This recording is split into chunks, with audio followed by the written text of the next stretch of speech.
আসসালামু আলাইকুম। 4G প্লাসে আপনাদের সকলকে আমন্ত্রণ। আজকে আমার কাছে আগামীকাল বেশ কয়েকটি ল্যাপটপ এসেছে। তার মধ্যে একটি ল্যাপটপের আমরা রিভিউ দিব। সেই ল্যাপটপটি হইল ন্যানোভো ব্র্যান্ডের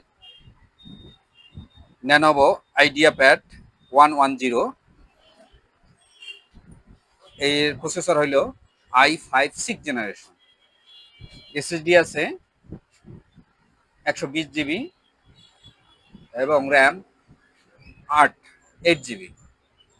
এই ল্যাপটপটি দিয়ে আপনারা আউটসোর্সিং, ফ্রিল্যান্সিং, অফিসের যাবতীয় কাজ করতে পারবেন।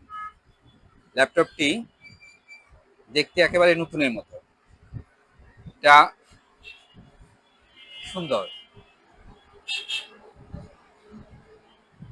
ল্যাপটপটির মূল্য ধরা হয়েছে 16,500। আপনারা কুরিয়ারেও নিতে পারবেন এবং দোকানে এসে সরাসরি দোকানে এসেও দেখে শুনে নিতে পারবেন। এছাড়া আমার কাছে আরো অনেক ব্র্যান্ডের ল্যাপটপ আছে, আমরা পর্যায়ক্রমে সবগুলোর রিভিউ দিব। ডেল আছে, এইচপি আছে, ন্যানোভো আছে, টাচ স্ক্রিনের ল্যাপটপ আছে, অনেক আছে এবং আমার কাছে পুরাতন নতুন পিসি পাবেন সুলভ মূল্যে। ধন্যবাদ সবাইকে।